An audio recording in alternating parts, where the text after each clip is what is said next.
آج کی اس اہم ویڈیو میں ہم آپ کو یہ بیان کریں گے کہ حضور اکرم حضرت محمد مصطفیٰ صلی اللہ علیہ وسلم کے جسم کے کس حصے پر مہر نبوت تھی، اور ساتھ میں یہ بھی بیان کریں گے کہ مہر نبوت پر کیا لکھا ہوا تھا، اور یہ بھی بیان کریں گے کہ مہر نبوت کس کے مشابہت تھی۔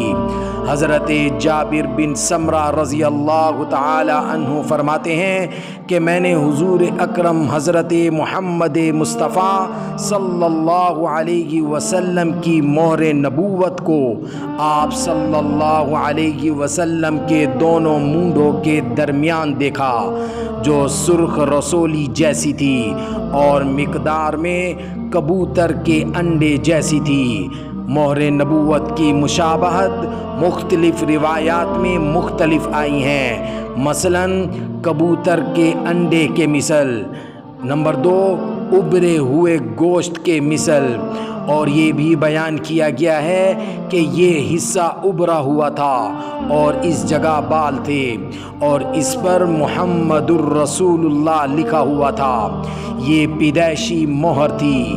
بعض کے مطابق شق کے صدر کے موقع پر فرشتوں نے لگائی تھی۔ اس سے ختم نبوت کی طرف اشارہ تھا۔ اس سے مشک کی خوشبو آتی تھی۔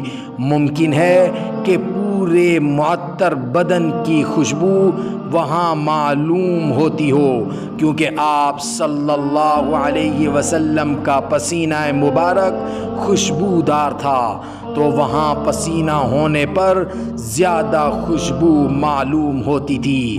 یہ آپ صلی اللہ علیہ وسلم کی مہر نبوت کے بارے میں ہم نے آپ کو بیان کیا جو روایات میں آیا ہے۔